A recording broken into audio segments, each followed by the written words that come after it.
ਕੂਚ ਅਧਿਆਇ 12। ਯਹੋਵਾ ਨੇ ਮਿਸਰ ਦੇਸ਼ ਵਿੱਚ ਮੂਸਾ ਅਤੇ ਹਾਰੂਨ ਨੂੰ ਆਖਿਆ ਕਿ ਇਹ ਮਹੀਨਾ ਤੁਹਾਡੇ ਮਹੀਨਿਆਂ ਦਾ ਆਰੰਭ ਹੋਵੇਗਾ ਔਰ ਇਹ ਤੁਹਾਡੇ ਵਰੇ ਦੇ ਮਹੀਨਿਆਂ ਵਿੱਚ ਪਹਿਲਾ ਹੈ। ਇਸਰਾਏਲ ਦੀ ਸਾਰੀ ਮੰਡਲੀ ਨੂੰ ਇਹ ਬੋਲੋ ਕਿ ਇਸ ਮਹੀਨੇ ਦੀ 10ਵੀਂ ਨੂੰ ਇੱਕ ਜਣਾ ਆਪੋ ਆਪਣੇ ਪਿਤਰਾਂ ਦੇ ਘਰਾਣੇ ਅਨੁਸਾਰ ਹਰ ਘਰ ਪਿੱਛੇ ਇੱਕ ਲੇਲਾ ਲਵੇ। ਔਰ ਜੇਕਰ ਕੋਈ ਟੱਬਰ ਇੱਕ ਲੇਲੇ ਲਈ ਛੋਟਾ ਹੋਵੇ ਤਾਂ ਉਹ ਅਤੇ ਉਸਦਾ ਗਵੰਡੀ ਜਿਹੜਾ ਉਸਦੇ ਘਰ ਕੋਲ ਚਾਹੁੰਦਾ ਹੈ ਪ੍ਰਾਣੀਆਂ ਦੇ ਲੇਖੇ ਦੇ ਅਨੁਸਾਰ ਲਵੇ ਅਤੇ ਤੁਸੀਂ ਇੱਕ ਮਨੁੱਖ ਦੇ ਕਾਨ ਦੇ ਅਨੁਸਾਰ ਲੇਲੇ ਦਾ ਲੇਖਾ ਠਹਿਰਾਵੋ। ਤੁਹਾਡਾ ਲੇਲਾ ਪੱਜ ਤੋਂ ਰਹਿਤ ਔਰ ਇੱਕ ਵਰੇ ਦਾ ਨਰ ਹੋਵੇ।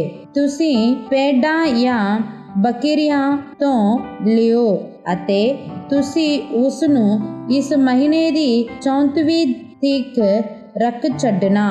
ਔਰ ਇਸਰਾਏਲ ਦੀ ਮੰਡਲੀ ਦੀ ਸਾਰੀ ਸਭਾ ਸ਼ਾਮ ਨੂੰ ਉਸ ਨੂੰ ਕੱਟੇ ਔਰ ਉਹ ਉਸ ਲਹੂ ਵਿੱਚ ਲੈ ਕੇ ਉਹਨਾਂ ਘਰਾਂ ਦੇ ਜਿੱਤੇ ਉਹ ਖਾਣਗੇ ਦੋਹੀ ਬਾਹੀਂ ਅਤੇ ਸਿਰ ਉੱਤੇ ਲਾਉਣ। ਫਿਰ ਉਹ ਸ਼ਾਮ ਨੂੰ ਉਸੇ ਰਾਤ ਅੱਗ ਨਾਲ ਭੰਨ ਕੇ ਪਤੀਰੀ ਰੋਟੀ ਨਾਲ ਖਾਣ ਨਾਲੇ ਕੋੜੀ ਭਾਜੀ ਨਾਲ ਖਾਣ। ਉਸ ਵਿੱਚੋਂ ਕੱਚਾ ਅਥਵਾ ਪਾਣੀ ਵਿੱਚ ਰਿੰਨਿਆ ਹੋਇਆ ਕਦੀ ਨਾ ਖਾਓ, ਸਗੋਂ ਅੱਗ ਨਾਲ ਭੁੰਨਿਆ ਹੋਇਆ ਸਿਰੀ ਅਤੇ ਪੈਰਾਂ ਅਤੇ ਆਂਦਰਾਂ ਸਣੇ। ਔਰ ਤੁਸੀਂ ਸਵੇਰ ਤੱਕ ਉਹਦੇ ਵਿੱਚੋਂ ਬਚਾ ਕੇ ਨਾ ਰੱਖਿਓ, ਪਰ ਜੇ ਉਸ ਤੋਂ ਸਵੇਰ ਤੱਕ ਕੁਝ ਬਚ ਰਹੇ ਤਾਂ ਉਸ ਨੂੰ ਅੱਗ ਵਿੱਚ ਸਾੜ ਦਿਓ ਅਤੇ ਤੁਸਾਂ ਉਸ ਨੂੰ ਯੂੰ ਖਾਣਾ ਆਪਣੇ ਲੱਕ ਬੰਨ੍ਹ ਕੇ ਅਤੇ ਆਪਣੀ ਜੁੱਤੀ ਪੈਰੀ ਪਾ ਕੇ ਅਤੇ ਆਪਣੀ ਲਾਠੀ ਆਪਣੇ ਹੱਥਾਂ ਵਿੱਚ ਲੈ ਕੇ ਉਸ ਨੂੰ ਛੇਤੀ ਖਾਣਾ, ਕਿਉਂਕਿ ਇਹ ਯਹੋਵਾ ਦਾ ਪਸਾ ਹੈ। ਮੈਂ ਉਸ ਰਾਤ ਮਿਸਰ ਦੇਸ਼ ਦੇ ਵਿੱਚ ਦੀ ਲੰਘਾਂਗਾ ਔਰ ਮਿਸਰ ਦੇਸ਼ ਦੇ ਪਲੋਟੇ ਭਾਵੇਂ ਮਨੁੱਖ ਦਾ ਭਾਵੇਂ ਡੰਗਰ ਦਾ ਮਾਰ ਸੁੱਟਾਂਗਾ ਔਰ ਮਿਸਰ ਦੇ ਸਾਰੇ ਦੇਵਤਿਆਂ ਦਾ ਨਿਆਂ ਕਰਾਂਗਾ। ਮੈਂ ਯਹੋਵਾ ਹਾਂ ਔਰ ਉਹ ਲਹੂ ਤੁਹਾਡੇ ਲਈ ਘਰਾਂ ਉੱਤੇ ਜਿੱਤੇ ਤੁਸੀਂ ਹੋਵੋਗੇ ਨਿਸ਼ਾਨ ਹੋਵੇਗਾ। ਅਤੇ ਜਦ ਮੈਂ ਲਹੂ ਨੂੰ ਵੇਖਾਂਗਾ ਮੈਂ ਤੁਹਾਡੇ ਉੱਤੋਂ ਦੀ ਲੰਘ ਜਾਵਾਂਗਾ ਔਰ ਤੁਹਾਡੇ ਉੱਤੇ ਕੋਈ ਬਵਾ ਜਦ ਮੈਂ ਮਿਸਰ ਦੇਸ਼ ਨੂੰ ਮਾਰਾਂਗਾ ਨਾ ਪਵੇਗੀ ਜਿਹੜੀ ਤੁਹਾਡਾ ਨਾਸ਼ ਕਰੇ। ਔਰ ਇਹ ਦਿਨ ਤੁਹਾਡੇ ਲਈ ਇੱਕ ਯਾਦਗਾਰ ਹੋਵੇਗਾ ਔਰ ਤੁਸੀਂ ਇਹ ਦਿਨ ਯਹੋਵਾ ਲਈ ਪਰਬ ਕਰਕੇ ਮਨਾਇਓ ਅਤੇ ਆਪਣੀਆਂ ਪੀੜ੍ਹੀਆਂ ਵਿੱਚ ਇਸ ਨੂੰ ਸਦੀਪਕ ਵਿਧੀ ਦਾ ਪਰਬ ਮਨਾਇਓ। ਤੁਸੀਂ 7 ਦਿਨ ਤੱਕ ਪਤੀਰੀ ਰੋਟੀ ਖਾਓ। ਪਹਿਲੇ ਹੀ ਦਿਨ ਖਮੀਰ ਆਪਣੀਆਂ ਘਰਾਂ ਤੋਂ ਬਾਹਰ ਕੱਢ ਦੇਣਾ, ਕਿਉਂਕਿ ਜਿਹੜਾ ਪਹਿਲੇ ਦਿਨ ਤੋਂ 7ਵੇਂ ਦਿਨ ਤੱਕ ਕਦੀ ਖਮੀਰੀ ਰੋਟੀ ਖਾਵੇਗਾ ਉਹ ਪ੍ਰਾਣੀ ਇਸਰਾਏਲ ਵਿੱਚੋਂ ਚੇਕਿਆ ਜਾਵੇਗਾ। ਔਰ ਪਹਿਲੇ ਦਿਨ ਤੁਹਾਡੀ ਪਵਿੱਤਰ ਸਭਾ ਹੋਵੇਗੀ ਅਤੇ 7ਵੇਂ ਦਿਨ ਵੀ ਤੁਹਾਡੀ ਪਵਿੱਤਰ ਸਭਾ ਹੋਵੇਗੀ। ਇਹਨਾਂ ਵਿੱਚ ਕੋਈ ਕੰਮ ਨਾ ਕੀਤਾ ਜਾਵੇ, ਨਿਰਾ ਉਹ ਜਿਹੜਾ ਹਰ ਇੱਕ ਪ੍ਰਾਣੀ ਦੇ ਖਾਣ ਲਈ ਹੋਵੇ ਤੁਸੀਂ ਉਨਾ ਹੀ ਕਰਿਓ। ਅਤੇ ਤੁਸੀਂ ਇਹ ਪਤੀਰੀ ਰੋਟੀ ਦਾ ਪਰਬ ਮਨਾਇਆ ਕਰੋ, ਕਿਉਂਕਿ ਇਸੇ ਹੀ ਦਿਨ ਮੈਂ ਤੁਹਾਡੀਆਂ ਸੈਨਾ ਨੂੰ ਮਿਸਰ ਦੇਸ਼ ਤੋਂ ਬਾਹਰ ਕੱਢਿਆ ਸੀ। ਇਸ ਕਰਕੇ ਤੁਸੀਂ ਇਹ ਦਿਨ ਆਪਣੀਆਂ ਪੀੜ੍ਹੀਆਂ ਤੱਕ ਸਦਾ ਦੀ ਵਿਧੀ ਲਈ ਮਨਾਇਆ ਕਰੋ। ਪਹਿਲੇ ਮਹੀਨੇ ਦੀ 34ਵੀਂ ਦੀ ਸਮਾਂ ਤੋਂ 21 ਤਾਰੀਖ ਦੀ ਸ਼ਾਮ ਤੱਕ ਤੁਸੀਂ ਪਤੀਰੀ ਰੋਟੀ ਖਾਓ। 7 ਦਿਨਾਂ ਤੱਕ ਤੁਹਾਡੀਆਂ ਘਰਾਂ ਵਿੱਚ ਖਮੀਰ ਨਾ ਲੱਭੇ, ਕਿਉਂਕਿ ਜਿਹੜਾ ਖਮੀਰੀ ਚੀਜ਼ ਖਾਵੇਗਾ ਉਹ ਪ੍ਰਾਣੀ ਇਸਰਾਏਲ ਦੀ ਮੰਡਲੀ ਵਿੱਚੋਂ ਚੇਕਿਆ ਜਾਵੇਗਾ, ਭਾਵੇਂ ਉਪਰਾ ਹੋਵੇ ਭਾਵੇਂ ਇਹ ਦੇਸ਼ ਵਿੱਚ ਜੰਮਿਆ ਹੋਇਆ ਹੋਵੇ। ਤੁਸੀਂ ਕੋਈ ਖਮੀਰੀ ਵਸਤ ਨਾ ਖਾਓ ਔਰ ਤੁਸੀਂ ਆਪਣੀਆਂ ਸਾਰੀਆਂ ਟਿਕਾਣਿਆਂ ਵਿੱਚ ਪਤੀਰੀ ਰੋਟੀ ਖਾਇਓ। ਕਰਿਓ। ਤਾਂ ਮੂਸਾ ਨੇ ਇਸਰਾਏਲ ਦੀ ਸਾਰੇ ਬਜ਼ੁਰਗਾਂ ਨੂੰ ਬੁਲਵਾ ਕੇ ਆਖਿਆ, ਆਪੋ ਆਪਣੇ ਟੱਬਰ ਅਨੁਸਾਰ ਲੇਲੀਆਂ ਨੂੰ ਕੱਢ ਲਵੋ ਔਰ ਪਸਾ ਲਈ ਕੱਟੋ। ਤੁਸੀਂ ਇੱਕ ਜੁਫੇ ਦੀ ਕੁੱਚੀ ਲੈ ਕੇ ਉਸ ਨੂੰ ਲਹੂ ਵਿੱਚ ਜਿਹੜਾ ਭਾਂਡੇ ਵਿੱਚ ਹੈ ਡੁਬੋ ਕੇ ਸੇਰੂ ਔਰ ਬੂਹੇ ਦੀਆਂ ਦੋਹਾਂ ਬਾਹੀਆਂ ਉੱਤੇ ਉਸ ਲਹੂ ਨੂੰ ਜਿਹੜਾ ਭਾਂਡੇ ਵਿੱਚ ਹੈ ਲਾਵੋ ਅਤੇ ਤੁਹਾਡੇ ਵਿੱਚੋਂ ਕੋਈ ਸਵੇਰ ਤੱਕ ਆਪਣਾ ਘਰ ਦੇ ਬੂਹੇ ਤੋਂ ਬਾਹਰ ਨਾ ਜਾਵੇ, ਕਿਉਂਕਿ ਯਹੋਵਾ ਮਿਸਰੀਆਂ ਦੇ ਮਾਰਨ ਲਈ ਲੰਘੇਗਾ। ਔਰ ਜਦ ਉਹ ਸੇਰੂ ਅਤੇ ਦੋਹਾਂ ਬਾਗੀਆਂ ਉੱਤੇ ਲਹੂ ਨੂੰ ਵੇਖੇਗਾ ਤਾਂ ਯਹੋਵਾ ਉਸ ਬੂਹੇ ਤੋਂ ਪਾਸਾ ਦੇ ਕੇ ਲੰਘ ਜਾਵੇਗਾ ਔਰ ਨਾਸ ਕਰਨ ਵਾਲੇ ਨੂੰ ਤੁਹਾਡੇ ਮਾਰਨ ਲਈ ਤੁਹਾਡੀਆਂ ਘਰਾਂ ਵਿੱਚ ਨਾ ਆਉਣ ਦੇਵੇਗਾ। ਤੁਸੀਂ ਆਪਣੇ ਔਰ ਆਪਣੇ ਪੁੱਤਰਾਂ ਲਈ ਇਸ ਗੱਲ ਨੂੰ ਸਦਾ ਦੀ ਵਿਧੀ ਮਨਾਇਆ ਕਰੋ। ਔਰ ਯੂੰ ਹੋਵੇ ਕਿ ਜਦ ਤੁਸੀਂ ਉਸ ਦੇਸ਼ ਵਿੱਚ ਵੜੋ ਜਿਹੜਾ ਯਹੋਵਾ ਆਪਣੇ ਕੀਤੇ ਹੋਏ ਵਚਨ ਦੇ ਅਨੁਸਾਰ ਤੁਹਾਨੂੰ ਦੇਵੇਗਾ, ਤਾਂ ਤੁਸੀਂ ਇਸ ਰੀਤੀ ਨੂੰ ਮਨਾਇਆ ਕਰਿਓ। ਔਰ ਅਜਿਹਾ ਹੋਵੇਗਾ ਕਿ ਜਾਂ ਤੁਹਾਡੇ ਪੁੱਤਰਾਂ ਤੁਹਾਨੂੰ ਪੁੱਛਣ ਕਿ ਤੁਹਾਡਾ ਇਸ ਰੀਤੀ ਤੋਂ ਕੀ ਮਤਲਬ ਹੈ, ਤਾਂ ਤੁਸੀਂ ਆਖਿਓ ਕਿ ਇਹ ਯਹੋਵਾ ਦੀ ਪਸਾ ਦਾ ਬਲੀਦਾਨ ਹੈ ਜੋ ਮਿਸਰ ਵਿੱਚ ਇਸਰਾਏਲੀਆਂ ਦੇ ਘਰਾਂ ਦੇ ਉੱਤੋਂ ਦੀ ਲੰਘਿਆ ਜਦ ਉਸਨੇ ਮਿਸਰੀਆਂ ਨੂੰ ਮਾਰਿਆ ਪਰ ਸਾਡੇ ਘਰਾਂ ਨੂੰ ਬਚਾਇਆ। ਤਾਂ ਪਰਜਾ ਨੇ ਸੀਸ ਨਿਵਾ ਕੇ ਮੱਥਾ ਟੇਕਿਆ। ਫਿਰ ਇਸਰਾਏਲੀਆਂ ਨੇ ਜਾ ਕੇ ਉਵੇਂ ਹੀ ਕੀਤਾ ਜਿਵੇਂ ਯਹੋਵਾ ਨੇ ਮੂਸਾ ਅਤੇ ਹਾਰੂਨ ਨੂੰ ਹੁਕਮ ਦਿੱਤਾ ਸੀ, ਤਿਵੇਂ ਹੀ ਕੀਤਾ। ਤਾਂ ਅੱਧੀ ਰਾਤ ਨੂੰ ਯੂੰ ਹੋਇਆ ਕਿ ਯਹੋਵਾ ਨੇ ਮਿਸਰ ਦੇਸ਼ ਦੇ ਹਰ ਇੱਕ ਪਲੋਟੇ ਨੂੰ ਫਿਰੌਨ ਦੇ ਪਲੋਟੇ ਤੋਂ ਲੈ ਕੇ ਜਿਹੜਾ ਉਹਦੇ ਸਿੰਘਾਸਨ ਉੱਤੇ ਬੈਠਣ ਵਾਲਾ ਸੀ ਉਸ ਬੰਦੂਏ ਦੇ ਪਲੋਟੇ ਤੱਕ ਜਿਹੜਾ ਪੋਰੇ ਵਿੱਚ ਸੀ, ਨਾਲੇ ਡੰਗਰ ਦੇ ਹਰ ਇੱਕ ਪਲੋਟੇ ਨੂੰ ਮਾਰ ਸੁੱਟਿਆ। ਤਾਂ ਫਿਰੌਨ ਉਸ ਰਾਤ ਨੂੰ ਉੱਠਿਆ, ਨਾਲੇ ਉਸ ਦੇ ਸਾਰੇ ਟਹਿਲੀਏ ਔਰ ਸਾਰੇ ਮਿਸਰੀ ਅਤੇ ਮਿਸਰ ਵਿੱਚ ਵੱਡਾ ਸਿਆਪਾ ਹੋਇਆ, ਕਿਉਂਕਿ ਕੋਈ ਘਰ ਨਹੀਂ ਸੀ ਜਿੱਥੇ ਕੋਈ ਮਰਿਆ ਨਾ ਹੋਵੇ। ਤਾਂ ਉਸਨੇ ਮੂਸਾ ਅਤੇ ਹਾਰੂਨ ਨੂੰ ਰਾਤੀ ਬੁਲਵਾ ਕੇ ਆਖਿਆ, ਉੱਠੋ ਔਰ ਮੇਰੇ ਲੋਕਾਂ ਵਿੱਚੋਂ ਨਿਕਲ ਜਾਓ, ਤੁਸੀਂ ਵੀ ਔਰ ਇਸਰਾਏਲੀ ਵੀ, ਔਰ ਜਾ ਕੇ ਆਪਣੀ ਗੱਲ ਦੇ ਅਨੁਸਾਰ ਯਹੋਵਾ ਦੀ ਉਪਾਸਨਾ ਕਰੋ। ਆਪਣੇ ਇੱਜੜ ਵੀ ਅਤੇ ਆਪਣੇ ਵੱਗ ਵੀ ਲੈ ਜਾਓ ਜਿਵੇਂ ਤੁਸੀਂ ਬੋਲੇ ਸੀ ਅਤੇ ਚਲੇ ਜਾਓ, ਨਾਲੇ ਮੈਨੂੰ ਵੀ ਆਸੀਸ ਦੇਣੀ। ਔਰ ਉਹਨਾਂ ਲੋਕਾਂ ਉੱਤੇ ਮਿਸਰੀ ਕਸ ਪਾਉਣ ਲੱਗੇ ਕਿ ਉਹ ਉਹਨਾਂ ਨੂੰ ਉਸ ਦੇਸ਼ ਵਿੱਚੋਂ ਛੇਤੀ ਕੱਢ ਲੈਣ, ਕਿਉਂਕਿ ਉਹਨਾਂ ਨੇ ਆਖਿਆ ਅਸੀਂ ਸਾਰੇ ਮਰ ਗਏ। ਉਹਨਾਂ ਲੋਕਾਂ ਨੂੰ ਗੁੰਨਿਆ ਹੋਇਆ ਆਟਾ ਖਮੀਰ ਹੋਣ ਤੋਂ ਪਹਿਲਾਂ ਹੀ ਪਰਾਤੜੀਆਂ ਸਣੇ ਆਪਣੀਆਂ ਲੀੜੀਆਂ ਵਿੱਚ ਬੰਨ ਕੇ ਆਪਣੇ ਮੋਢਿਆਂ ਉੱਤੇ ਚੁੱਕ ਲਿਆ।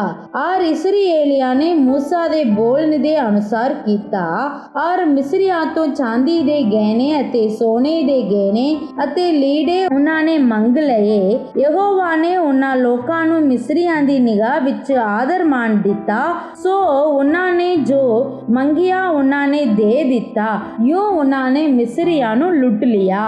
ਇਸਰਾਏਲੀਆਂ ਨੇ ਰਾਮਸੇਸ ਤੋਂ ਸੁਕੋਤ ਵੱਲ ਕੂਚ ਕੀਤਾ ਅਤੇ ਨਿਆਣਿਆਂ ਤੋਂ ਬਿਨਾਂ 6 ਲੱਖ ਮਨੁੱਖ ਪਾ ਪਿਆਦੇ ਸਨ। ਉਹਨਾਂ ਦੇ ਨਾਲ ਮਿਲੀ ਜੁਲੀ ਪੀੜ ਵੀ ਗਈ, ਨਾਲੇ ਇੱਜੜ ਔਰ ਚੌਣੇ ਅਰਥਾਤ ਢੇਰ ਸਾਰੇ ਪਸ਼ੂ ਸਨ। ਅਤੇ ਉਹਨਾਂ ਨੇ ਗੁੰਨੇ ਹੋਏ ਆਟੇ ਦੀਆਂ ਜਿਹੜਾ ਮਿਸਰ ਤੋਂ ਲਿਆਏ ਸਨ ਪਤੀਰੀਆਂ ਰੋਟੀਆਂ ਪਕਾਈਆਂ, ਕਿਉਂ ਜੋ ਉਹ ਇਸ ਲਈ ਖਮੀਰ ਨਹੀਂ ਹੋਇਆ ਸੀ ਭਈ ਉਹ ਮਿਸਰੋਂ ਤੱਕੇ ਗਏ ਸਨ ਔਰ ਉੱਤੇ ਠਹਿਰ ਨਾ ਸਕੇ, ਨਾ ਆਪਣੇ ਲਈ ਰੋਟੀ ਬਣਾ ਸਕੇ। ਇਸਰਾਏਲੀਆਂ ਦੇ ਮਿਸਰ ਵਿੱਚ ਬਸੇਬੇ ਦਾ ਸਮਾਂ 430 ਵਰੇ ਸੀ। 430 ਵਰਿਆਂ ਦੇ ਅੰਤ ਵਿੱਚ ਯੂੰ ਹੋਇਆ ਕਿ ਉਸੇ ਦਿਨ ਯਹੋਵਾ ਦੀਆਂ ਸਾਰੀਆਂ ਸੈਨਾ ਮਿਸਰ ਦੇਸ਼ ਤੋਂ ਨਿਕਲ ਗਈਆਂ। ਉਹਨਾਂ ਨੂੰ ਮਿਸਰ ਦੇਸ਼ ਤੋਂ ਕੱਢਣ ਦੇ ਕਾਰਨ ਇਹ ਇੱਕ ਰਾਤ ਹੈ ਜਿਹੜੀ ਯਹੋਵਾ ਲਈ ਮਨਾਉਣ ਵਾਲੀ ਹੈ। ਇਹ ਯਹੋਵਾ ਦੀ ਉਹ ਰਾਤ ਹੈ ਜਿਹੜੀ ਸਾਰੇ ਇਸਰਾਏਲੀਆਂ ਦੀਆਂ ਕੁੱਲ ਪੀੜ੍ਹੀਆਂ ਤੱਕ ਮਨਾਉਣ ਵਾਲੀ ਹੈ।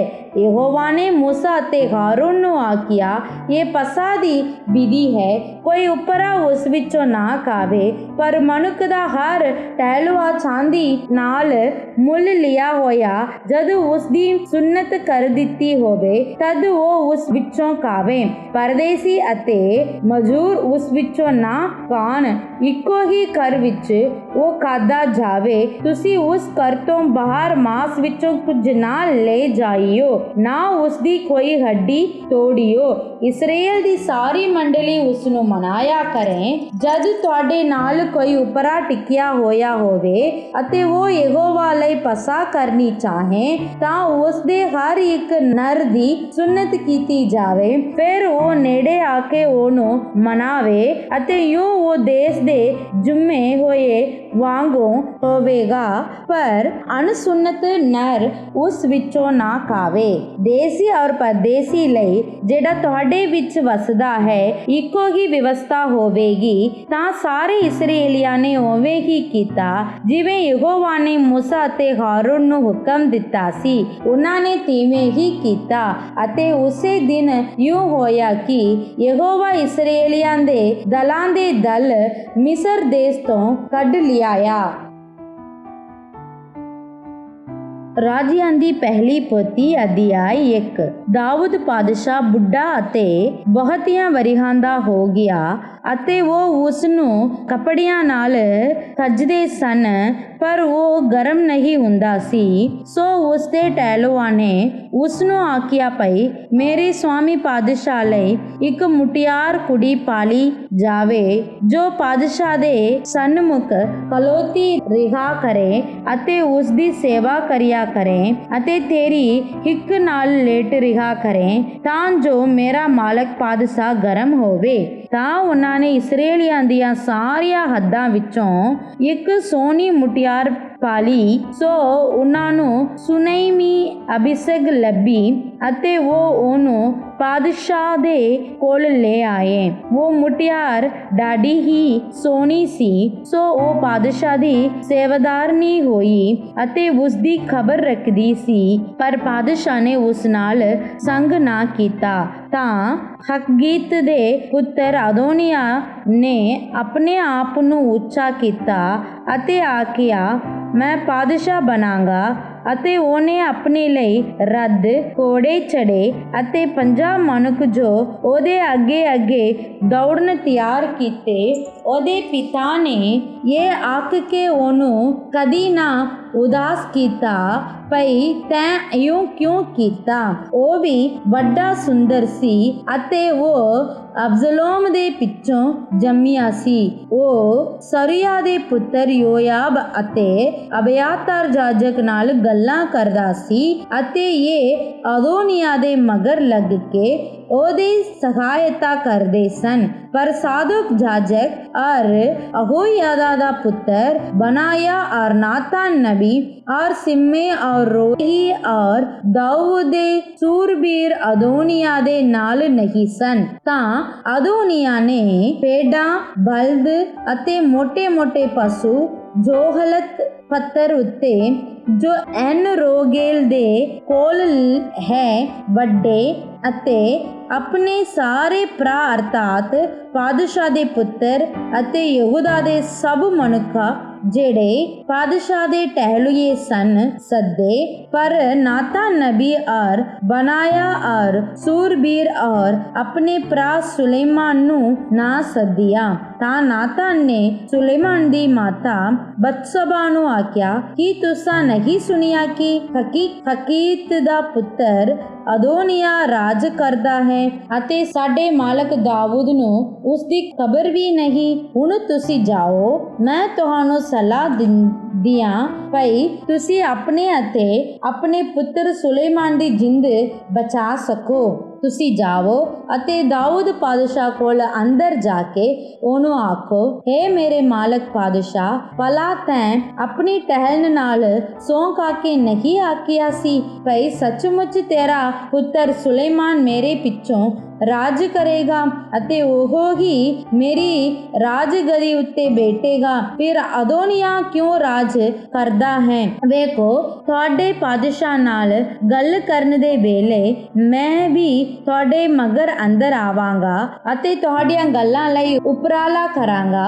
ਸੋ ਬਿਤਸਬਾ ਕੋਠੜੀ ਦੇ ਅੰਦਰ ਪਾਦਸ਼ਾਹ ਦੇ ਕੋਲ ਗਈ। ਪਾਦਸ਼ਾਹ ਬਹੁਤ ਬੁੱਢਾ ਸੀ ਅਤੇ ਸੁਨਮੀ ਅਭਿਸ਼ੁਗ ਪਾਦਸ਼ਾਹ ਦੀ ਟਹਿਲ ਕਰ ਰਹੀ ਸੀ। ਬਤਸ਼ਬਾ ਨੀਵੀਂ ਅਤੇ ਪਾਦਸ਼ਾਹ ਨੂੰ ਮੱਥਾ ਟੇਕਿਆ ਤਾਂ ਪਾਦਸ਼ਾਹ ਨੇ ਆਖਿਆ, ਤੂੰ ਕੀ ਮੰਗਦੀ ਹੈ? ਉਸਨੇ ਆਖਿਆ, ਮੇਰੇ ਮਾਲਕ ਤੈਂ ਯਹੋਵਾ ਆਪਣੇ ਪਰਮੇਸ਼ਰ ਦੀ ਆਪਣੀ ਟਹਿਲਣ ਨਾਲ ਸਹੁੰ ਖਾਧੀ ਸੀ ਭਈ ਮੇਰੇ ਪਿੱਛੇ ਤੇਰਾ ਪੁੱਤਰ ਸੁਲੇਮਾਨ ਪਾਦਸ਼ਾਹ ਬਣੇਗਾ ਅਤੇ ਉਹ ਮੇਰੀ ਰਾਜਗਦੀ ਉੱਤੇ ਬੈਠੇਗਾ। ਹੁਣ ਵੇਖ ਤਾਂ ਅਦੋਨੀਆ ਰਾਜ ਕਰਦਾ ਹੈ ਅਤੇ ਹੁਣ ਤੱਕ ਹੈ ਮੇਰੇ ਮਾਲਕ ਪਾਦਸ਼ਾਹ ਤੈਨੂੰ ਇਸ ਦੀ ਕੁਝ ਖਬਰ ਨਹੀਂ ਅਤੇ ਉਸਨੇ ਢੇਰ ਸਾਰੇ ਬਲਦ, ਮੋਟੇ-ਮੋਟੇ ਪਸ਼ੂ ਅਤੇ ਭੇਡਾਂ ਵੱਡੀਆਂ ਹਨ ਅਤੇ ਪਾਦਸ਼ਾਹ ਦੇ ਸਾਰੇ ਪੁੱਤਰਾਂ ਔਰ ਅਬਿਆਤਾਰ ਜਾਜਕ ਔਰ ਸੈਨਾਪਤੀ ਯੋਆਬ ਨੂੰ ਤਾਂ ਸੱਦਿਆ ਹੈ, ਪਰ ਤੇਰੇ ਦਾਸ ਸੁਲੇਮਾਨ ਨੂੰ ਉਸਨੇ ਨਹੀਂ ਸੱਦਿਆ। ਹੁਣ ਹੈ ਮੇਰੇ ਮਾਲਕ ਪਾਦਸ਼ਾਹ, ਸਾਰੇ ਇਸਰਾਏਲ ਦੀਆਂ ਅੱਖਾਂ ਤੇਰੇ ਉੱਤੇ ਹਨ ਭਈ ਤੂੰ ਉਹਨਾਂ ਨੂੰ ਦੱਸੇ ਕਿ ਮੇਰੇ ਮਾਲਕ ਪਾਦਸ਼ਾਹ ਦੀ ਰਾਜਗਦੀ ਉੱਤੇ ਤੇਰੇ ਪਿੱਛੋਂ ਕੌਣ ਬੈਠੇਗਾ। ਨਹੀਂ ਤਾਂ ਯੂੰ ਹੋਵੇਗਾ ਕਿ ਜਦ ਮੇਰਾ ਮਾਲਕ ਪਾਦਸ਼ਾਹ ਆਪਣੇ ਪਿਓ ਦਾਦਿਆਂ ਨਾਲ ਵਿਸਰਾਮ ਕਰੇਗਾ ਤਾਂ ਮੈਂ ਅਤੇ ਤੇਰੇ ਪੁੱਤਰ ਸੁਲੇਮਾਨ ਪਾਪੀ ਠਹਿਰਾਂਗੇ। ਤਾਂ ਵੇਖੋ, ਉਹ ਅਜੇ ਪਾਦਸ਼ਾਹ ਨਾਲ ਗੱਲਾਂ ਕਰਦੀ ਹੀ ਸੀ ਕਿ ਨਾਤਾਨ ਨਬੀ ਵੀ ਅੰਦਰ ਆ ਗਿਆ। ਉਹਨਾਂ ਨੇ ਪਾਦਸ਼ਾਹ ਨੂੰ ਦੱਸਿਆ ਕਿ ਵੇਖੋ, ਨਾਤਾਨ ਨਬੀ ਆ ਗਿਆ ਹੈ। ਉਹ ਪਾਦਸ਼ਾਹ ਦੇ ਸਨਮੁਖ ਹੋਇਆ ਤਾਂ ਉਸਨੇ ਪਾਦਸ਼ਾਹ ਨੂੰ ਧਰਤੀ ਤੱਕ ਮੂੰਹ ਪਰਨੇ ਹੋ ਕੇ ਮੱਥਾ ਟੇਕਿਆ। ਫਿਰ ਨਾਤਾਨ ਨੇ ਆਖਿਆ, ਹੇ ਮੇਰੇ ਮਾਲਕ ਪਾਦਸ਼ਾਹ, ਭਲਾ ਤੁਸਾਂ ਆਖਿਆ ਹੈ ਕਿ ਮੇਰੇ ਪਿੱਛੋਂ ਅਦੋਨੀਆ ਰਾਜ ਕਰੇਗਾ ਅਤੇ ਮੇਰੇ ਰਾਜ ਗਦੀ ਉੱਤੇ ਬੈਠੇਗਾ। ਉਹ ਤਾਂ ਅੱਜ ਦੇ ਦਿਨ ਹਠਾੜ ਨੂੰ ਗਿਆ ਹੈ ਅਤੇ ਢੇਰ ਸਾਰੇ ਬਲਦ, ਮੋਟੇ-ਮੋਟੇ ਪਸ਼ੂ ਔਰ ਭੇਡਾਂ ਵੱਡੀਆਂ ਹਨ ਅਤੇ ਪਾਦਸ਼ਾਹ ਦੇ ਸਾਰੇ ਪੁੱਤਰਾਂ ਔਰ ਸੈਨਾਪਤੀਆਂ ਔਰ ਅਬਿਆਤਾਰ ਜਾਜਕ ਨੂੰ ਸੱਦਿਆ ਅਤੇ ਵੇਖੋ, ਉਹ ਉਹਦੇ ਸਨਮੁਖ ਖਾਂਦੇ ਪੀਂਦੇ ਹਨ ਅਤੇ ਆਖਦੇ ਹਨ, ਪਾਦਸ਼ਾਹ ਅਦੋਨੀਆ ਜਿਉਂਦਾ ਰਹੇ। ਪਰ ਤੁਹਾਡੇ ਦਾਸ ਨੂੰ ਅਰਥਾਤ ਮੈਨੂੰ ਅਤੇ ਸਾਦੋਕ ਜਾਜਕ ਔਰ ਯਹੋਜਾਦਾ ਦੇ ਪੁੱਤਰ ਬਣਾਇਆ ਔਰ ਤੁਹਾਡਾ ਦਾਸ ਸੁਲੇਮਾਨ ਨੂੰ ਨਹੀਂ ਸੱਦਿਆ ਕਿ ਇਹ ਮੇਰੇ ਮਾਲਕ ਪਾਦਸ਼ਾਹ ਦੀ ਵੱਲੋਂ ਹੀ ਹੋਇਆ ਹੈ ਅਤੇ ਤੁਸੀਂ ਆਪਣੇ ਦਾਸ ਨੂੰ ਖਬਰ ਵੀ ਨਾ ਕੀਤੀ ਭਈ ਮੇਰੇ ਮਾਲਕ ਪਾਦਸ਼ਾਹ ਦੇ ਪਿੱਛੋਂ ਉਹਦੀ ਰਾਜਗਦੀ ਉੱਤੇ ਕੌਣ ਬੈਠੇਗਾ। ਤਾਂ ਦਾਊਦ ਪਾਦਸ਼ਾਹ ਨੇ ਉੱਤਰ ਦਿੱਤਾ ਕਿ ਬਤਸ਼ਬਾ ਨੂੰ ਮੇਰੇ ਕੋਲ ਸੱਦੋ।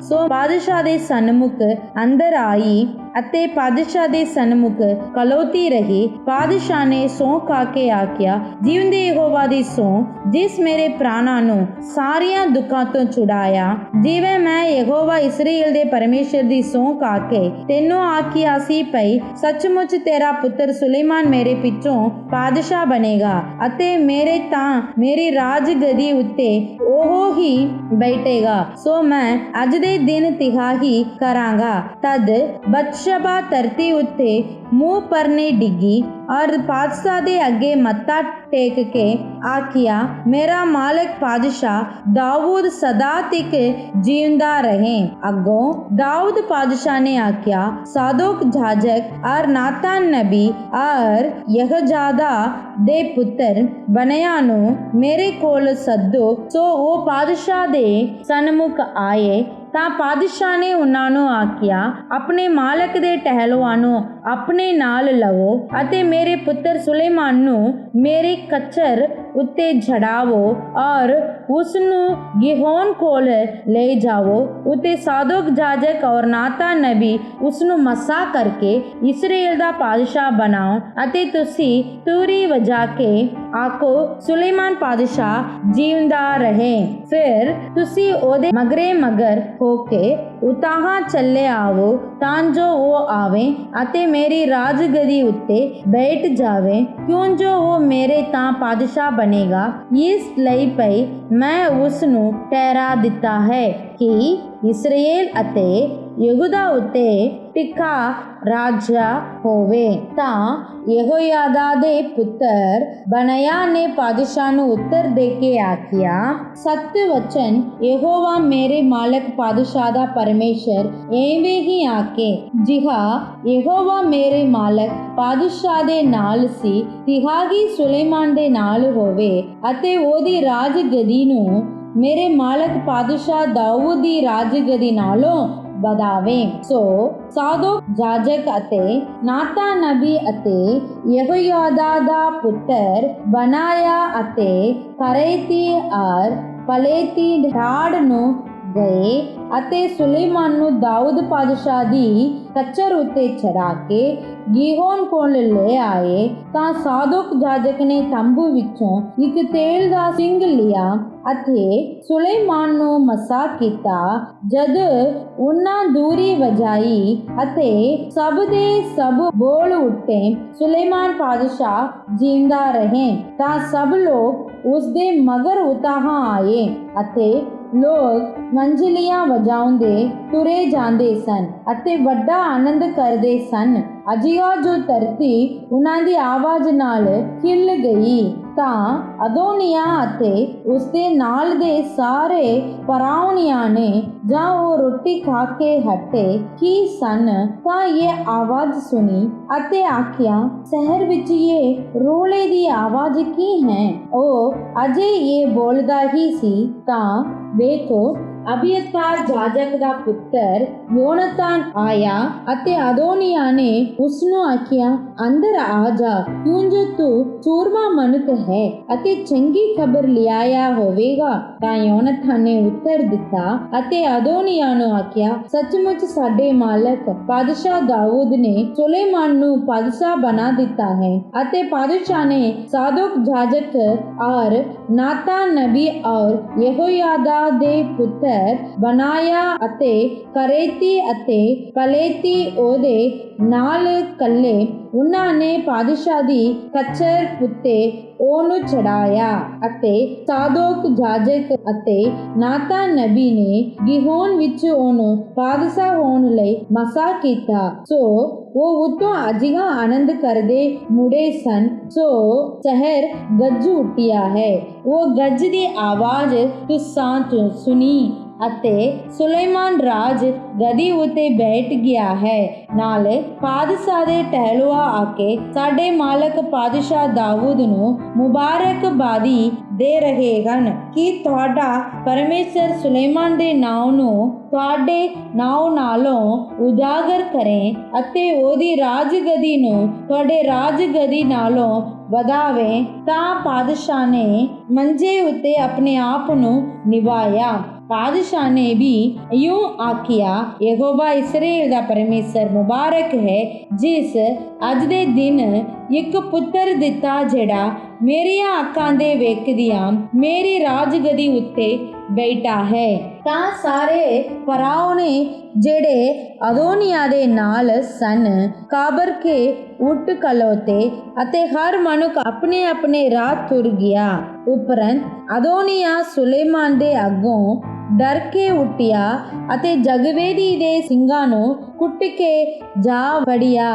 ਤਾਂ ਸੁਲੇਮਾਨ ਨੂੰ ਦੱਸਿਆ ਗਿਆ ਕਿ ਉਹ ਵੇਖੋ, ਅਦੋਨੀਆ ਸੁਲੇਮਾਨ ਪਾਤਸ਼ਾਹ ਕੋਲੋਂ ਡਰਦਾ ਹੈ ਅਤੇ ਵੇਖੋ ਉਸਨੇ ਜਗਵੇਦੀ ਦੇ ਸਿੰਘ ਜਾ ਫੜੇ ਹਨ ਅਤੇ ਆਖਦਾ ਹੈ ਭਈ ਸੁਲੇਮਾਨ ਅੱਜ ਦੇ ਦਿਨ ਮੇਰੇ ਨਾਲ ਸਹੁੰ ਖਾਵੇ ਕਿ ਉਹ ਆਪਣੇ ਟਹਿਲੂਏ ਨੂੰ ਤੇਗ ਨਾਲ ਨਾ ਮਾਰੇਗਾ।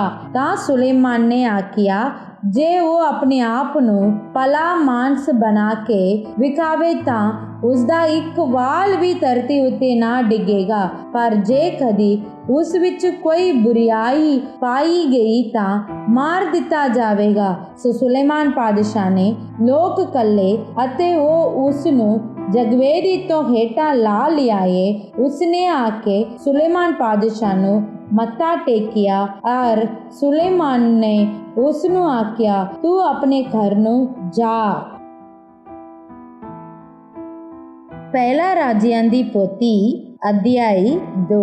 ਜਦ ਦਾਊਦ ਦੇ ਮਰਨ ਦੇ ਦਿਨ ਨੇੜੇ ਆਏ ਤਾਂ ਉਸਨੇ ਆਪਣੇ ਪੁੱਤਰ ਸੁਲੇਮਾਨ ਨੂੰ ਇਹ ਆਗਿਆ ਦਿੱਤੀ ਕਿ ਮੈਂ ਸਾਰੀ ਸ੍ਰਿਸ਼ਟੀ ਦੇ ਰਾਹ ਜਾਂਦਾ ਹਾਂ। ਤੂੰ ਤਕੜਾ ਹੋ ਤੇ ਮਰਦ ਬਣੋ ਅਤੇ ਯਹੋਵਾ ਆਪਣੇ ਪਰਮੇਸ਼ਰ ਦੀ ਆਗਿਆ ਨੂੰ ਪਾਲ ਕੇ ਉਹਦੀ ਮਾਰਗ ਉੱਤੇ ਚੱਲ ਅਤੇ ਉਹਦੀਆਂ ਵਿਧੀਆਂ, ਹੁਕਮਾਂ, ਨਿਆਵਾਂ ਅਤੇ ਸਾਖੀਆਂ ਦੀ ਪਾਲਣਾ ਕਰਕੇ ਰਾਖੀ ਕਰ, ਜਿਵੇਂ ਮੂਸਾ ਦੀ ਵਿਵਸਥਾ ਵਿੱਚ ਲਿਖਿਆ ਹੈ। ਜਿਸ ਕਰਕੇ ਤੂੰ ਉਸ ਸਾਰੇ ਕੰਮ ਵਿੱਚ ਜਿਹੜਾ ਤੂੰ ਕਰੇ ਅਤੇ ਉਸ ਸਭ ਕਾਸੇ ਵੱਲ ਜਿਧਰ ਤੂੰ ਮੂੰਹ ਕਰੇ ਸਫਲ ਹੋਵੇ, ਅਤੇ ਜਿਸ ਕਰਕੇ ਯਹੋਵਾ ਆਪਣੇ ਉਸ ਵਚਨ ਉੱਤੇ ਟਿਕਿਆ ਰਹੇ ਜੋ ਉਸਨੇ ਮੇਰੇ ਵਿਖੇ ਬੋਲਿਆ ਸੀ। ਭਈ ਜੇਕਰ ਤੇਰੀ ਸੰਤਾਨ ਆਪਣੇ ਮਾਰਗ ਉੱਤੇ ਧਿਆਨ ਰੱਖੇ ਅਤੇ ਆਪਣੇ ਸਾਰੇ ਮਨ ਔਰ ਆਪਣੀ ਸਾਰੀ ਜਿੰਦ ਨਾਲ ਮੇਰੇ ਅੱਗੇ ਸੱਚਾਈ ਨਾਲ ਤੁਰੇ ਤਾਂ ਮਨੁੱਖ ਦੀ ਇਸਰਾਏਲ ਦੀ ਰਾਜ ਗਦੀ ਤੋਂ ਕਦੀ ਕਮੀ ਨਾ ਹੋਵੇਗੀ। ਨਾਲੇ ਤੂੰ ਜਾਣਦਾ ਵੀ ਹੈ ਜੋ ਕੁਝ ਸਰੀਆ ਦੇ ਪੁੱਤਰ ਯੋਆਬ ਨੇ ਮੇਰੇ ਨਾਲ ਅਤੇ ਇਸਰਾਏਲ ਦੇ ਦੋਹਾਂ ਸੈਨਾਪਤੀਆਂ ਅਰਥਾਤ ਨੇਰ ਦੇ ਪੁੱਤਰ ਅਬਨੇਰ ਅਤੇ ਯੱਤਰ ਦੇ ਪੁੱਤਰ ਅਮਾਸ਼ਾ ਨਾਲ ਕੀਤਾ, ਜਿਨ੍ਹਾਂ ਨੂੰ ਉਸਨੇ ਵੱਢ ਸੁੱਟਿਆ ਅਤੇ ਸਲਾ ਦੇ ਵਿੱਚ ਯੁੱਧ ਦਾ ਲਹੂ ਵਹਾਇਆ ਅਤੇ ਯੁੱਧ ਦੇ ਲਹੂ ਨੂੰ ਆਪਣੀ ਪੇਟ ਉੱਤੇ ਜਿਹੜੀ ਉਹਦੇ ਲੱਕ ਨਾਲ ਸੀ ਅਤੇ ਆਪਣੀ ਜੁੱਤੀ ਉੱਤੇ ਜਿਹੜੀ ਉਹਦੇ ਪੈਰਾਂ ਵਿੱਚ ਸੀ ਛਿੜਕਿਆ।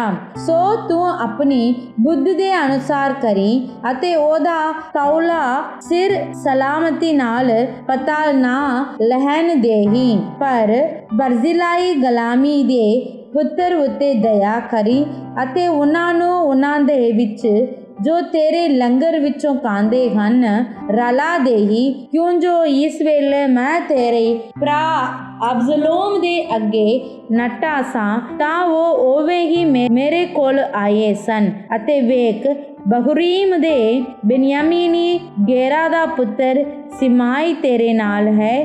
ਜਿਸ ਦਿਨ ਮੈਂ ਮਹਨਈਮ ਨੂੰ ਜਾਂਦਾ ਸਾਂ ਤਾਂ ਉਸ ਮੈਨੂੰ ਸਾੜਿਆ ਹੋਇਆ ਸਰਾਪ ਦਿੱਤਾ ਸੀ, ਪਰ ਉਹ ਯਰਦਨ ਉੱਤੇ ਮੈਨੂੰ ਲੈਣ ਲਈ ਆਇਆ ਅਤੇ ਮੈਂ ਉਹਨੂੰ ਯਹੋਵਾ ਦੀ ਸਹੁੰ ਖਾ ਕੇ ਆਖਿਆ ਸੀ, ਭਈ ਮੈਂ ਤੈਨੂੰ ਦੇਗ ਨਾਲ ਨਾ ਵੱਢਾਂਗਾ। ਹੁਣ ਤੂੰ ਉਸ ਨੂੰ ਸਜ਼ਾ ਦਿੱਤੇ ਬਿਨਾ ਨਾ ਛੱਡੀ, ਕਿਉਂ ਜੋ ਤੂੰ ਬੁੱਧਵਾਨ ਮਨੁੱਖ ਹੈ ਅਤੇ ਜੋ ਕੁਝ ਉਸ ਦੇ ਨਾਲ ਕਰਨਾ ਲੋੜੀਦਾ ਹੈ ਉਹ ਤੂੰ ਜਾਣਦਾ ਹੈ। ਸੋ ਤੂੰ ਉਸ ਦਾ ਤੌਲਾ ਸਿਰ ਲਹੂ ਨਾਲ ਪਤਾਲ ਵਿੱਚ ਲਾਹੀ। ਤਾਂ ਦਾਊਦ ਆਪਣੇ ਪਿਓ ਦਾਦਿਆਂ ਨਾਲ ਸੋ ਗਿਆ ਅਤੇ ਦਾਊਦ ਦੇ ਸ਼ਹਿਰ ਵਿੱਚ ਦੱਬਿਆ ਗਿਆ। ਜਿੰਨੇ ਦਿਨ ਦਾਊਦ ਨੇ ਇਸਰਾਏਲ ਉੱਤੇ ਰਾਜ ਕੀਤਾ ਉਹ 40 ਵਰੇ ਸਨ।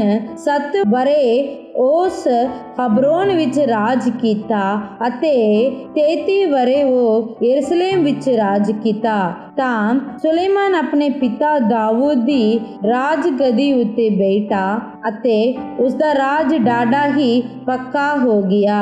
ਉਪਰੰਤ ਹਕਗੀਤ ਦੇ ਪੁੱਤਰ ਅਦੋਨੀਆ ਸੁਲੇਮਾਨ ਦੀ ਮਾਤਾ ਬਤਸ਼ਬਾ ਕੋਲ ਆਇਆ।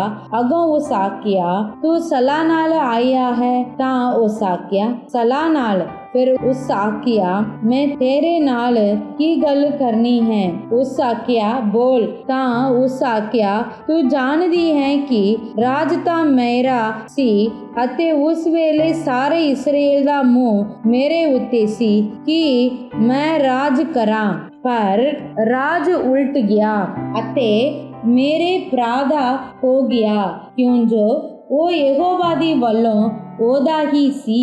ਹੁਣ ਮੈਂ ਤੇਤੋਂ ਇੱਕ ਗੱਲ ਮੰਗਦਾ ਹਾਂ, ਤੂੰ ਮੇਰਾ ਬੋਲ ਨਾ ਮੋੜੀ। ਉਸ ਆਖਿਆ, ਬੋਲ।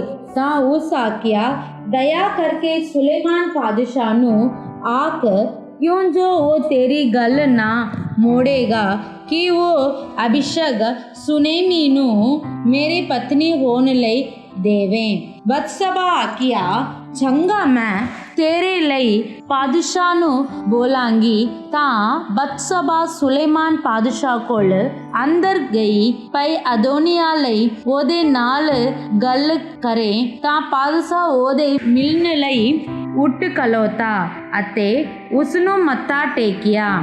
ਆਪਣੀ ਮਾਤਾ ਲਈ ਤਾਂ ਆਪਣੀ ਰਾਜਗਦੀ ਉੱਤੇ ਬੈਠ ਗਿਆ ਅਤੇ ਆਪਣੀ ਮਾਤਾ ਲਈ ਇੱਕ ਸਾਗੀ ਕੁਰਸੀ ਡਾਹੀ। ਉਹ ਉਹਦੇ ਸੱਜੇ ਪਾਸੇ ਵੱਲ ਬੈਠ ਗਈ। ਅੱਗੋਂ ਉਸ ਆਖਿਆ, ਮੈਂ ਤੇਤੋਂ ਇੱਕ ਛੋਟੀ ਜਿਹੀ ਮੰਗ ਮੰਗਦੀ ਹਾਂ, ਮੈਨੂੰ ਸਖਣੀ ਨਾ ਮੋੜੀ। ਤਾਂ ਪਾਤਸ਼ਾਹ ਨੇ ਆਖਿਆ, ਮਾਤਾ ਜੀ ਮੰਗੋ, ਮੈਂ ਤੇਰੇ ਕਬੂਲ ਨੂੰ ਨਾ ਮੋੜਾਂਗਾ।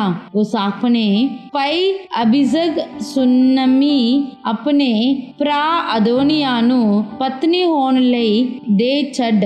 ਤਾਂ ਸੁਲੇਮਾਨ ਪਾਤਸ਼ਾਹ ਨੇ ਉੱਤਰ ਦੇ ਕੇ ਆਪਣੀ ਮਾਤਾ ਨੂੰ ਆਖਿਆ, ਤੂੰ ਅਦੋਨੀਆ ਲਈ ਅਭਿਸ਼ਗ ਸੁਨਮੀ ਨੂੰ ਹੀ ਕਿਉਂ ਮੰਗਦੀ ਹੈ? ਸਗੋਂ ਉਸ ਦੇ ਲਈ ਰਾਜ ਵੀ ਮੰਗ, ਕਿਉਂ ਜੋ ਉਹ ਮੇਰਾ ਵੱਡਾ ਭਰਾ ਹੈ। ਸਗੋਂ ਉਹਦੇ ਲਈ ਅਤੇ ਅਭਿਸ਼ਗ ਜਾਜਕ ਔਰ ਸਰੀਆ ਦੇ ਪੁੱਤਰ ਯੋਆਬ ਲਈ ਵੀ। ਤਾਂ ਸੁਲੇਮਾਨ ਪਾਤਸ਼ਾਹ ਨੇ ਯਹੋਵਾ ਦੀ ਸਹੁੰ ਖਾ ਕੇ ਆਖਿਆ, ਜੇ ਕਦੀ ਅਦੋਨੀਆ ਨੇ ਇਹ ਗੱਲ ਆਪਣੇ ਪ੍ਰਾਣਾਂ ਦੇ ਵਿਰੋਧ ਵਿੱਚ ਨਹੀਂ ਬੋਲੀ ਤਾਂ ਪਰਮੇਸ਼ਰ ਮੇਰੇ ਨਾਲ ਵੀ ਅਜਿਹਾ ਹੀ ਕਰੇ, ਸਗੋਂ ਇਸ ਤੋਂ ਵੀ ਵਧੇਕ। ਸੋ ਹੁਣ ਜਿਉਂਦੇ ਯਹੋਵਾ ਦੀ ਸਹੁੰ ਜਿਸ ਮੈਨੂੰ ਕਾਇਮ ਕੀਤਾ ਹੈ ਅਤੇ ਮੈਨੂੰ ਮੇਰੇ ਪਿਤਾ ਦਾਊਦ ਦੀ ਰਾਜਗਦੀ ਉੱਤੇ ਬਿਠਾਇਆ ਹੈ ਅਤੇ ਮੇਰੇ ਲਈ ਆਪਣੇ ਵਚਨ ਅਨੁਸਾਰ ਇੱਕ ਘਰ ਬਣਾਇਆ ਹੈ, ਅਦੋਨੀਆ ਅੱਜ ਦੇ ਦਿਨ ਹੀ ਵੱਢਿਆ ਜਾਵੇਗਾ।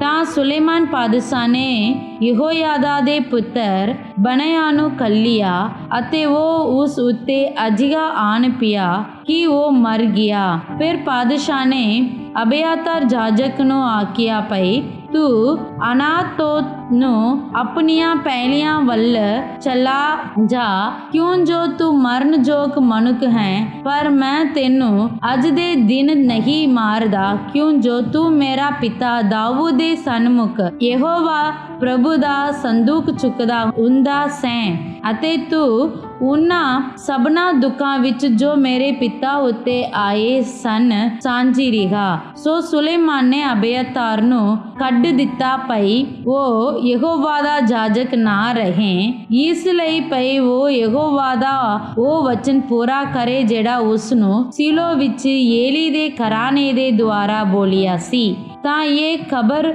ਯੋਆਬ ਦੀ ਅੱਪੜੀ, ਕਿਉਂ ਜੋ ਯੋਆਬ ਅਦੋਨੀਆ ਦੇ ਮਗਰ ਤਾਂ ਲੱਗਾ ਹੀ ਸੀ, ਭਾਵੇਂ ਕਿ ਉਹ ਅਬਸਲੋਮ ਦੀ ਮਗਰ ਨਹੀਂ ਸੀ ਲੱਗਾ। ਸੋ ਯੋਆਬ ਯਹੋਵਾ ਦੇ ਤੰਬੂ ਨੂੰ ਨੱਟਾ ਅਤੇ ਜਗਵੇਦੀ ਦੇ ਸਿੰਘਾਂ ਨੂੰ ਪੁੱਟ ਕੇ ਜਾ ਫੜਿਆ। ਤਾਂ ਸੁਲੇਮਾਨ ਪਾਤਸ਼ਾਹ ਨੂੰ ਦੱਸਿਆ ਗਿਆ ਕਿ ਯੋਆਬ ਯਹੋਵਾ ਦੇ ਤੰਬੂ ਨੂੰ ਨੱਟ ਗਿਆ ਹੈ ਔਰ ਵੇਖੋ ਉਹ ਜਗਵੇਦੀ ਕੋਲ ਹੈ। ਤਾਂ ਸੁਲੇਮਾਨ ਨੇ ਯਹੋਯਾਦਾ ਦੇ ਪੁੱਤਰ ਬਨਾਇਆ ਨੂੰ ਘੱਲਿਆ ਕਿ ਉਸ ਉੱਤੇ ਜਾ ਪਾਓ। ਸੋ ਬਨਾਇਆ ਯਹੋਵਾ ਦੇ ਤੰਬੂ ਵਿੱਚ ਗਿਆ ਅਤੇ ਉਸ ਨੂੰ ਆਖਿਆ, ਭਈ ਪਾਤਸ਼ਾਹ ਇਉਂ ਆਖਦਾ ਹੈ ਕਿ ਨਿਕਲ ਆ। ਅੱਗੋਂ ਉਸ ਆਖਿਆ, ਨਹੀਂ, ਮੈਂ ਤਾਂ ਇੱਥੇ ਹੀ ਮਰਾਂਗਾ। ਫਿਰ ਇਸ ਗੱਲ ਲਈ ਬਨਾਇਆ ਪਾਤਸ਼ਾਹ ਵੱਲ ਮੁੜ ਆਇਆ ਅਤੇ ਆਖਿਆ, ਯੋਆਬ ਇਉਂ ਬੋਲਿਆ ਹੈ ਅਤੇ ਮੈਨੂੰ ਇਉਂ ਉੱਤਰ ਦਿੱਤਾ ਹੈ। ਤਾਂ ਪਾਤਸ਼ਾਹ ਨੇ ਉਹਨੂੰ ਆਖਿਆ, ਉਸਦੇ ਬੋਲ ਅਨੁਸਾਰ ਕਰ ਅਤੇ ਉਸਦੇ ਉੱਤੇ ਜਾ ਪਾਓ, ਪਰ ਉਸ ਨੂੰ ਦੱਬ ਦੇਹੀ ਅਤੇ ਉਹਨਾਂ ਬੇਦੋਸ਼ੀਆਂ ਦੇ ਖੂਨ ਨੂੰ ਜੋ ਯੋਆਬ ਨੇ ਵਹਾਇਆ ਮੈਥੋਂ ਅਤੇ ਮੇਰੇ ਪਿਤਾ ਦੇ ਘਰ ਤੋਂ ਮਿਟਾ ਦੇਵੀ। ਯਹੋਵਾ ਉਸ ਦਾ ਖੂਨ ਉਸ ਦੇ ਸਿਰ ਉੱਤੇ ਰੱਖੇ, ਕਿਉਂ ਜੋ ਉਹ ਦੋਹਾਂ ਮਨੁੱਖਾਂ ਉੱਤੇ ਜਾ ਪਿਆ ਜਿਹੜਾ ਉਸ ਨਾਲੋਂ ਵਧਿਕ ਸੱਚੇ ਅਤੇ ਅੱਛੇ ਸਨ, ਅਤੇ ਉਹਨਾਂ ਨੂੰ ਦੇਗ ਨਾਲ ਵੱਢ ਸੁੱਟਿਆ ਸੀ। ਅਤੇ ਮੇਰੇ ਪਿਤਾ ਦਾਊਦ ਨੂੰ ਨਾ ਦੱਸਿਆ ਗਿਆ, ਅਰਥਾਤ ਨੇਰ ਦਾ ਪੁੱਤਰ ਅਬਨੇਰ ਜੋ ਇਸਰਾਏਲ ਦਾ ਸੈਨਾਪਤੀ ਸੀ, ਅਤੇ ਯੱਬਰ ਦਾ ਪੁੱਤਰ ਅਮਾਸਾ ਜੋ ਯਹੂਦਾ ਦਾ ਸੈਨਾਪਤੀ ਸੀ। ਸੋ ਉਹਨਾਂ ਦਾ ਖੂਨ ਯੋਆਬ ਦੇ ਸਿਰ ਉੱਤੇ ਅਤੇ ਉਸ ਦੀ ਅੰਸ਼ ਦੇ ਸਿਰ ਉੱਤੇ ਸਦਾ ਤੱਕ ਰਹੇ, ਪਰ ਦਾਊਦ ਉੱਤੇ ਅਤੇ ਉਹਦੀ ਅੰਸ਼ ਉੱਤੇ ਔਰ ਉਹਦੇ ਘਰ ਉੱਤੇ ਔਰ ਉਹਦੀ ਰਾਜਗਦੀ ਉੱਤੇ ਸਦਾ ਤੱਕ ਯਹੋਵਾ ਵੱਲੋਂ ਸੁਖ ਸ਼ਾਂਤ ਰਹੇਗੀ। ਤਾਂ ਯਹੋਯਾਦਾ ਦਾ ਪੁੱਤਰ ਬਨਾਇਆ ਉਤਾਹਾਂ ਛੱਡ ਗਿਆ ਅਤੇ ਉਸ ਦੇ ਉੱਤੇ ਜਾ ਪਿਆ ਔਰ ਉਸ ਨੂੰ ਮਾਰ ਸੁੱਟਿਆ, ਅਤੇ ਉਸ ਨੂੰ ਉਸੇ ਦੇ ਘਰ ਜਿਹੜਾ ਉਜਾੜ ਵਿੱਚ ਦੱਬ ਦਿੱਤਾ।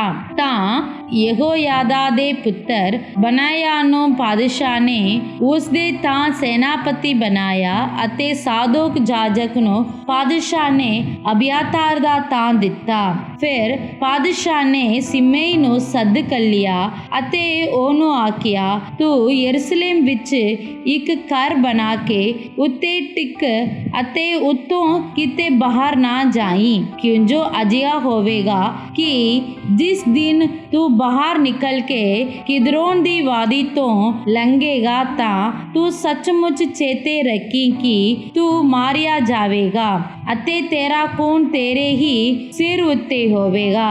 ਤਾਂ ਸਿਮei ਨੇ ਪਾਦਸ਼ਾਹ ਨੂੰ ਆਖਿਆ, ਸਤ ਵਚਨ ਜਿਵੇਂ ਮੇਰੇ ਮਾਲਕ ਪਾਦਸ਼ਾਹ ਨੂੰ ਆਖਿਆ ਤਿਵੇਂ ਹੀ ਤੁਹਾਡਾ ਸੇਵਕ ਕਰੇਗਾ। ਸੋ ਸਿਮei ਬਹੁਤ ਦਿਨਾਂ ਤੱਕ ਯਰੂਸ਼ਲਮ ਵਿੱਚ ਟਿਕਿਆ ਰਿਹਾ।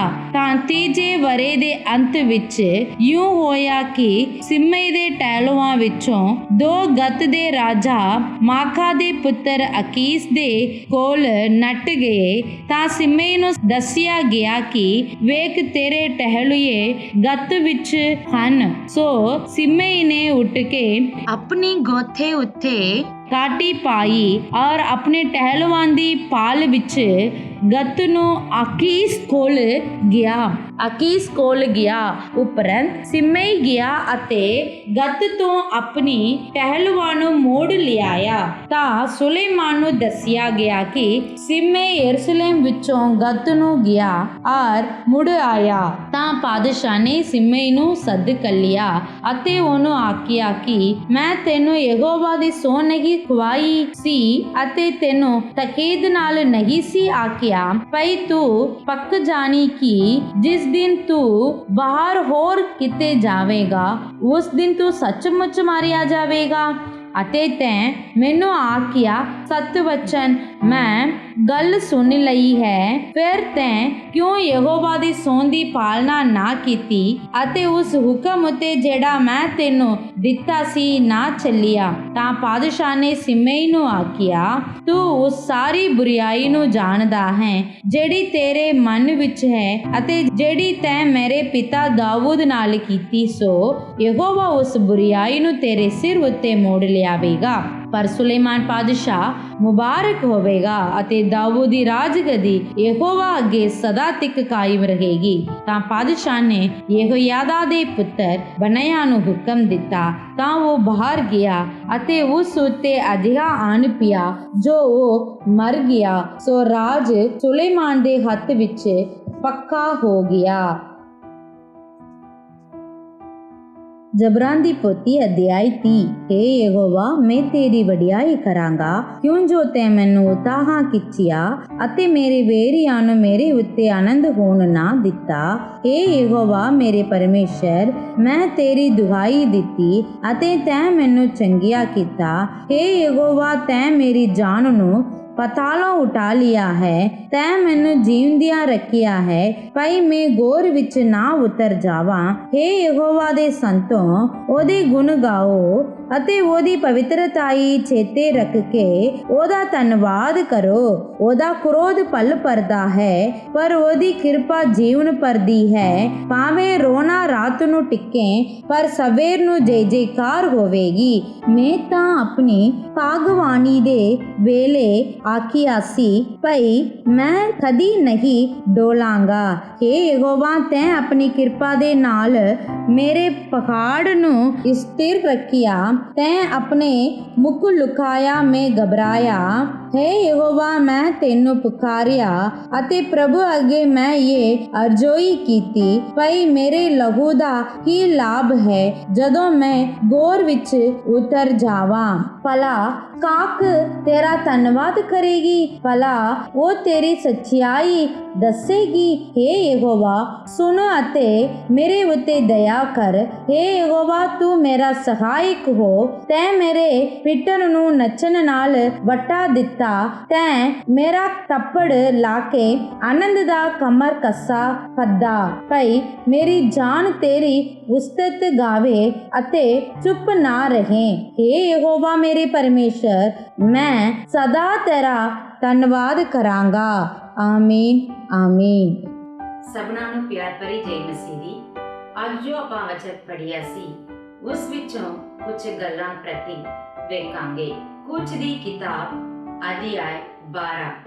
ਇਸ ਵਿੱਚ ਆਪਾਂ ਵੇਖਦੇ ਹਾਂ ਯਹੋਵਾ ਪਰਮੇਸ਼ਰ ਮੂਸਾ ਦੇ ਰਾਹੀਂ ਇਸਰਾਏਲੀਆਂ ਨੂੰ ਪਸਾ ਦੇ ਪਰਬ ਕਿੱਦਾਂ ਮਨਾਉਣਾ ਚਾਹੀਦਾ ਕਰਕੇ ਕੁਝ ਨਿਯਮਾਂ ਨੂੰ ਦਿੰਦਾ ਹੈ। ਪਸਾ ਦੇ ਪਰਬ ਦੇ ਪਿੱਛੋਂ ਇਸਰਾਏਲੀ ਮਿਸਰ ਤੋਂ ਨਿਕਲ ਜਾਂਦੇ। ਉਹ ਇਸ ਕਾਰਨ ਕਿ ਪਸਾ ਦੇ ਤਿਉਹਾਰ ਵੇਲੇ ਪਰਮੇਸ਼ਰ ਆਪ ਖੁਦ ਮਿਸਰ ਦੇ ਵਿੱਚ ਉਤਰਦਾ ਅਤੇ ਮਿਸਰੀਆਂ ਦੇ ਲਈ ਮੌਤ ਅਤੇ ਇਸਰਾਏਲੀਆਂ ਲਈ ਜੀਵਨ ਨੂੰ ਦਿੰਦਾ। ਜਿਸ ਦਿਨ ਉਹ ਪਰਮੇਸ਼ਰ ਉਤਰਦਾ, ਮਿਸਰੀ ਦੇ ਪੁੱਤਰਾਂ ਦੇ ਜੇਠ ਸਾਰੇ ਮਰ ਜਾਂਦੇ। ਤਾਂ ਫਿਰੌਨ ਮੂਸਾ ਅਤੇ ਹਾਰੂਨ ਨੂੰ ਸੱਦ ਘੱਲਦਾ ਹੈ ਕਿ ਅੱਜ ਹੀ ਤੁਸੀਂ ਮਿਸਰ ਤੋਂ ਜਾ ਕੇ ਤੁਹਾਡੇ ਪਰਮੇਸ਼ਰ ਦੀ ਉਪਾਸਨਾ ਕਰੋ। ਸੋ ਇਸਰਾਏਲੀ ਮਿਸਰ ਤੋਂ ਨਿਕਲਦੇ। ਜਦ ਉਹ ਪਸਾ ਦਾ ਤਿਉਹਾਰ ਨੂੰ ਮਨਾਉਂਦੇ ਉਹ ਉੱਤੋਂ ਨਿਕਲਦੇ ਹੋਏ ਇਸ ਅਧਿਆਇ ਦੇ ਵਿੱਚ ਆਪਾਂ ਵੇਖਦੇ ਹਾਂ। ਰਾਜਿਆਂ ਦੀ ਪਹਿਲੀ ਪੋਥੀ ਅਧਿਆਇ 1 ਦੇ ਵਿੱਚ ਆਪਾਂ ਵੇਖਦੇ ਹਾਂ ਸੁਲੇਮਾਨ ਦੀ ਰਾਜਗਦੀ ਨੂੰ ਪਰਮੇਸ਼ਰ ਪੱਕਾ ਕਰਦਾ। ਦਾਊਦ ਦੇ ਪੁੱਤਰਾਂ ਦੇ ਵਿੱਚ ਇੱਕ ਅਦੋਨੀਆ ਨਾਮ ਵਾਲਾ ਆਪਣੇ ਆਪ ਨੂੰ ਉੱਚਾ ਕਰਕੇ ਇਸਰਾਏਲ ਉੱਤੇ ਪਾਦਸ਼ਾਹ ਬਣਾਉਂਦਾ। ਉਦੋਂ ਨਾਤਾਨ ਨਬੀ ਅਤੇ ਬਤਸਬਾ ਦਾਊਦ ਰਾਜਾ ਕੋਲ ਜਾ ਕੇ ਉਹਦੀਆਂ ਗੱਲਾਂ ਨੂੰ ਸੁਣਾਉਂਦੇ, ਨਾਲੇ ਸੁਲੇਮਾਨ ਨੂੰ ਰਾਜਾ ਬਣਾਉਣ ਦੀ ਮੰਗ ਕਰਦੇ।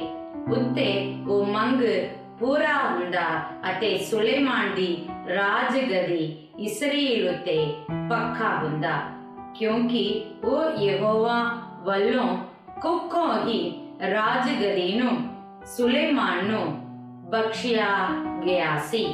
ਪਹਿਲਾ ਰਾਜਿਆਂ ਦੀ ਪੋਥੀ ਅਧਿਆਇ 2 ਦੇ ਵਿੱਚ ਆਪਾਂ ਵੇਖਦੇ ਹਾਂ ਸੁਲੇਮਾਨ ਨੂੰ ਦਾਊਦ ਕੁਝ ਗੱਲਾਂ ਪ੍ਰਤੀ ਸਿਖਾਉਂਦਾ। ਜਿਨ੍ਹਾਂ ਉੱਤੇ ਦਇਆ ਕਰਨਾ ਹੈ ਉਹਨਾਂ ਦੇ ਨਾਮ ਨੂੰ ਦਾਊਦ ਰਾਜਾ ਸੁਲੇਮਾਨ ਨੂੰ ਦੱਸਦਾ, ਨਾਲੇ ਜਿਨ੍ਹਾਂ ਉੱਤੇ ਦਇਆ ਨਹੀਂ ਕਰਨੀ ਚਾਹੀਦੀ ਹੈ ਕਰਕੇ ਉਹਨਾਂ ਗੱਲਾਂ ਨੂੰ ਵੀ ਦਾਊਦ ਸੁਲੇਮਾਨ ਨੂੰ ਸਿਖਾਉਂਦਾ।